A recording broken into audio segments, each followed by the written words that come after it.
Moi, je travaille à l'hôpital, donc j'ai l'occasion chaque jour de rencontrer des personnes qui sont malades, d'accord, mais au-delà de ça, qui sont dans un besoin plutôt social, donc qui n'arrivent pas à se retrouver ou à assurer des bons soins. Et donc, à partir de là, on ne peut pas ne pas s'engager, on ne peut pas faire semblant de ne pas voir, on ne peut pas se contenter de faire, entre guillemets, son travail technique. Donc, on doit un petit peu essayer d'aller un peu plus loin, où je trouve que ce n'est pas qu'on doit essayer, mais c'est qu'on doit vraiment le faire. Il faut être patient pour avoir du succès, donc c'est quelque chose d'important. Il ne faut pas s'attendre à faire ou avancer trop vite.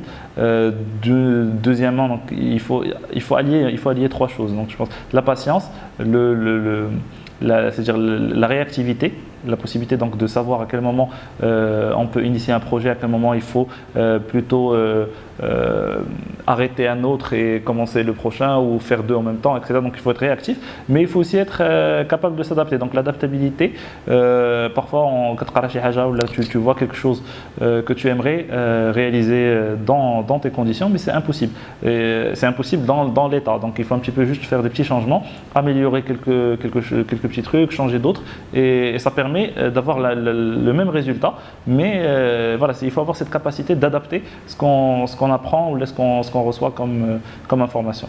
Donc moi je travaille dans plusieurs associations, mais la principale c'est l'UR d'Espoir. L'UR d'Espoir qui est une association qui a bientôt 10 ans et qui travaille dans le domaine de la santé, le domaine qui m'intéresse le plus.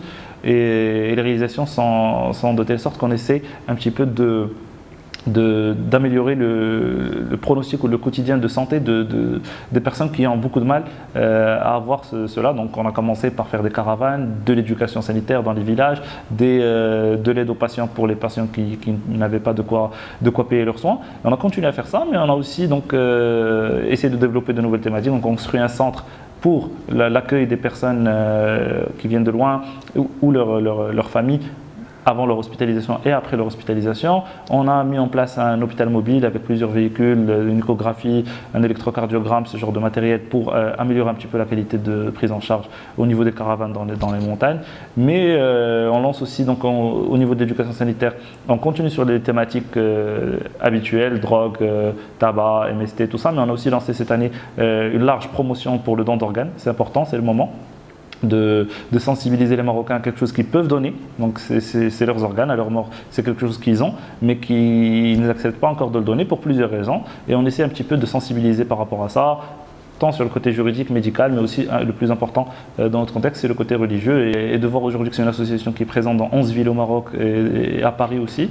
Aujourd'hui, la qualité de soins est acceptable, et même bien pour une partie de la population, mais il ne l'est pas pour tout le monde. Donc on n'arrive pas encore à offrir des soins, en tout cas le pays n'arrive pas encore à offrir des soins équivalents ou égaux pour tout le monde, et c'est surtout sur ça que j'aimerais travailler, donc cette possibilité que tout le monde puisse profiter des mêmes soins, de la même manière, à la même vitesse, parce qu'il y a un grand problème donc, au niveau des rendez-vous, au niveau du temps de prise en charge, tout ça. Donc c'est surtout sur ça que j'aimerais travailler, cette possibilité que les gens puissent à terme être tous égaux face à l'hôpital.